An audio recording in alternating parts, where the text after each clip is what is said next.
I'm long overdue for an update on the Duramax. For those new to the channel, here's my '08 Sierra Duramax, a $3,500 Facebook find with 435,000 miles.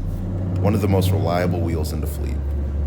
In an upcoming episode, I'm going to swap out the entire interior with Cadillac Escalade parts, so look out for that one. Even though a tropical depression is heading my way, I've been thinking a lot about the Charger and my Smyth Ute Kit that's only a few weeks away, so I need to get to work. Where we left things off in the last episode, I replaced the leaking oil cooler that was contaminating the coolant system, and I went to my local garage for a BG coolant flush, hoping that would clean out the system and remove that oil. While I was there, I also asked them for an emissions test and a Virginia State inspection.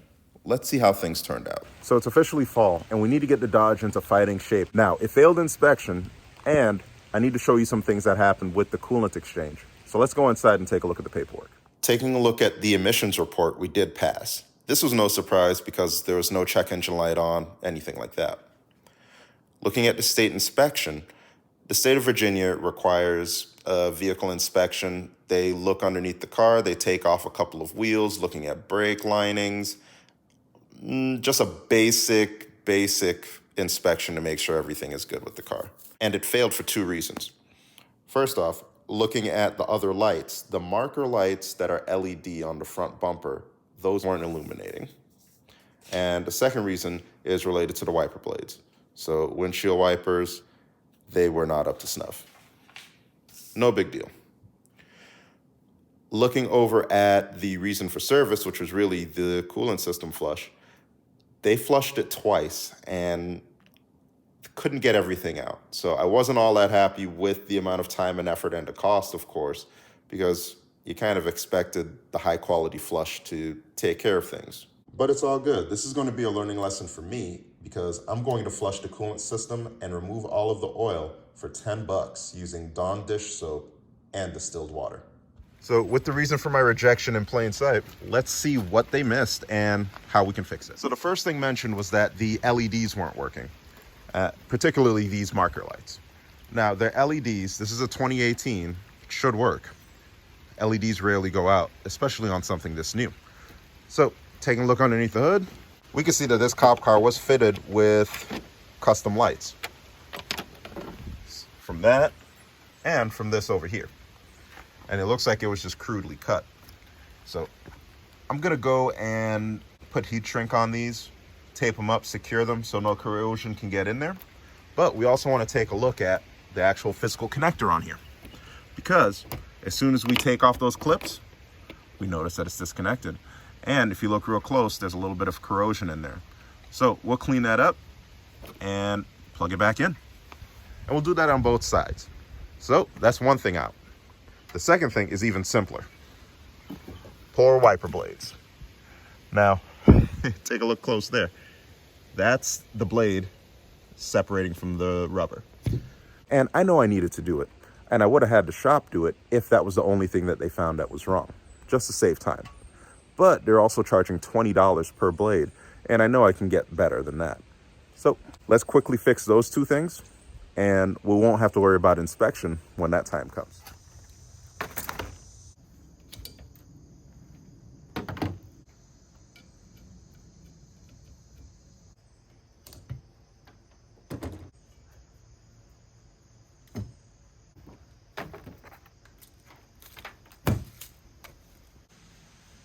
If you're going to ute a Dodge Charger or any other, you have to know that state laws really dictate how and when you should get your vehicle inspected. By and large, it's a lot easier to get your vehicle inspected before you start cutting. That way, there won't be any questions about, well, what is this? And if your modifications are safe. So with those two things figured out, the final thing that we need to worry about is getting this coolant looking like this to looking like that. And it starts from underneath the car. You take my dollar store drain pan and my creeper, get underneath the car and take a look. Once we're underneath the car, we can take a look on the passenger side and see the drain plug right here. So we just twist it counterclockwise and a stream of coolant will pour out. I already have the cap unscrewed up there, so it should be a steady stream. And after a few minutes, here's what it looks like. But we can do better than this. After the coolant drains, we have to use our 13 millimeter and unbolt the thermostat housing. From there, we're going to remove our thermostat. Now, remember, a thermostat is basically a block-off plate until the engine reaches a certain temperature. We want free-flowing coolant no matter what the temperature is. And to prevent leaks, we have to make sure we put our seal back before we replace the housing. And with those two things done, we're going to refill the coolant system with distilled water and Dawn dishwashing liquid. Now, you only need 2 tablespoons of this to start. All we want to do is clean the system out, but we don't want it to overfoam. We'll leave it running for 10 minutes with the cap back on, but also be aware that if things start to get too hairy, we do have our overflow tube here. Now, this isn't a one-time thing. Be prepared to drain and fill the system 2 to 3 times until we get clear water coming out of the radiator. And here's what it looks like after the initial drain, the first drain with soap, and the second drain with soap. Solid progress. All right, so things are looking great, and we're down to our final fill. So let me show you what's changed. I've cleaned out the drain pan. I've brought out my funnel kit that has all of these attachments, and we'll probably use the red one on top of the reservoir. We've already filled up with a little bit more of Dawn, still 2 tablespoons. We'll come back with some distilled water, fill it up, get it running, and we'll try it one more time. Start off here.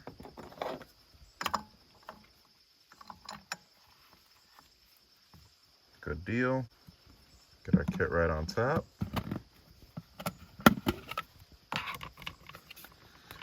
And then it has this plunger so you can stop the flow of coolant going down into the reservoir when you need it to, and lift it up when you don't. I've got my funnel kit on here and I filled it up with water to about the 30 fluid ounce mark. I come over here to my bleeder screw and I just watch the air come out. So once you get something a little bit more steady than this, that'll let you know that the air is evacuated. And then I can close that with my 8 millimeter. I've had this running for a couple of minutes now, and the color is what we expected from looking down at the drain pan the last time around. Look how awesome this is. You can see the fluid bubbles raising. This is a really good representation of all the trapped air that's in the system. You're never going to get that out through the bleeder screw. Stepping inside the car, it's no different. Everything is looking great. Coolant temperature is warming up. Vents feel warm to the touch. It's a little cool outside, so we have some white smoke, but this is totally normal and expected. We'll just wait out the rest of our time, and then we'll drain it after that 10-minute mark and see what comes out. Take a look. Here's what's coming out of it. It's really, really clean. So I feel like we did our job. What you're seeing in the bottom of the pan here is the majority of the coolant reservoir, which basically will not get clean. I'm excited because I feel like we're almost there. The only thing that's creating residue when I'm draining is the expansion tank. So there are corners in here that Dawn is just not going to clean. If you're looking for proof of that, just take a look at any piece of Tupperware that has lasagna stains or pasta stains on it. It's really hard to get oil off of plastic. So a replacement one will be here in a couple of days and we should be all set. All right, so a few days have gone by and I've gotten the replacement tank in here. We just need to get the old one out of the way. So we'll start off with a pliers here and pull back this connection. There are 2 10-millimeter screws right here. We'll remove those. And once we lift up, there'll be one more connection from this hose right down here. You can actually pull it up pretty far. So you can get this hose clamp disconnected as well. And it looks like somebody's been here because this witness mark is different than where it was placed from the factory.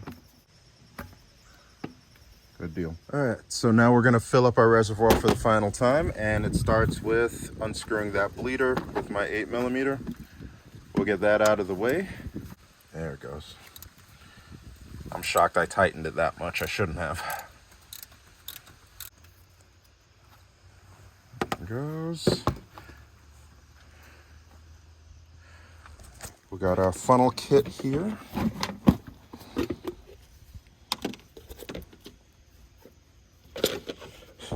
Why do I feel like this is a play set for kids? I think I used red last time with good success. I got a considerable amount of water in the system already, so I'm going to mix it 70-30 and then monitor how much goes into the car. And then from there, I can fine tune how much coolant and water to add. Okay, here goes.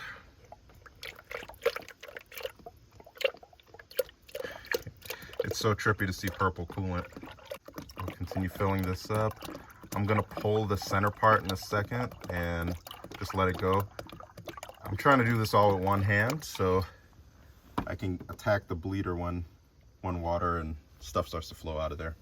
So let's try it now. Get my bleeder ready. All right, and now it is full. I'm getting fluid coming out of here. We've got it right up to the cold fill line, so we're looking good there too. So we'll just continue to run it and see what happens. The cooling capacity on the 5.7 chargers is roughly 13 quarts. So you want to remove enough distilled water out of the system. So when you come in with your 70-30 mix, you start to balance out the levels and turn it into 50-50. It takes a little bit of math, but I'm good at that stuff, so it just worked out for me. Let's start it up and see how it does.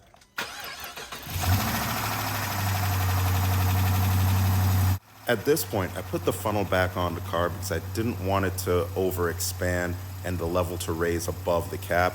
I didn't want to make a mess. I just cleaned up the area. So I'm just going to leave it on here. Thankfully, it never rose above it, but just in case.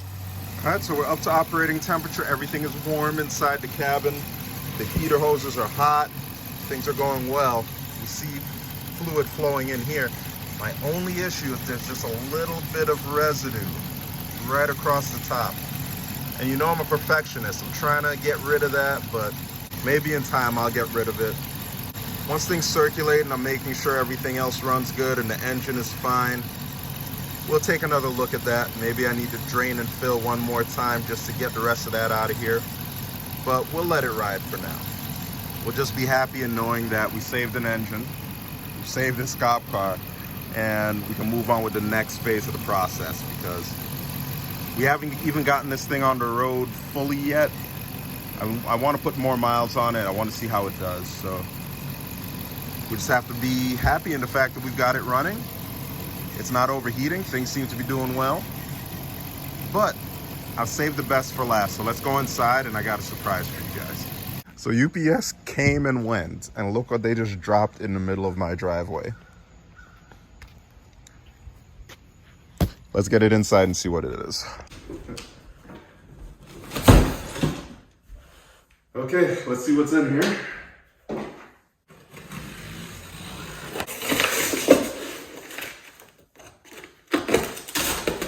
And everything here is going for the Pursuit charger. So if you want to guess what it is, take note now. Oh my goodness, he double boxed it with foam all around the sides. This box is actually on its side right now. And I don't want to flip it, so I'm gonna have to get real creative with how I cut it.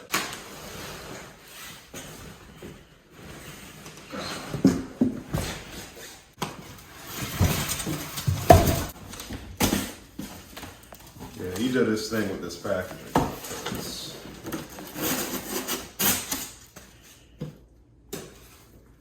If anything was damaged, I wouldn't be able to believe it.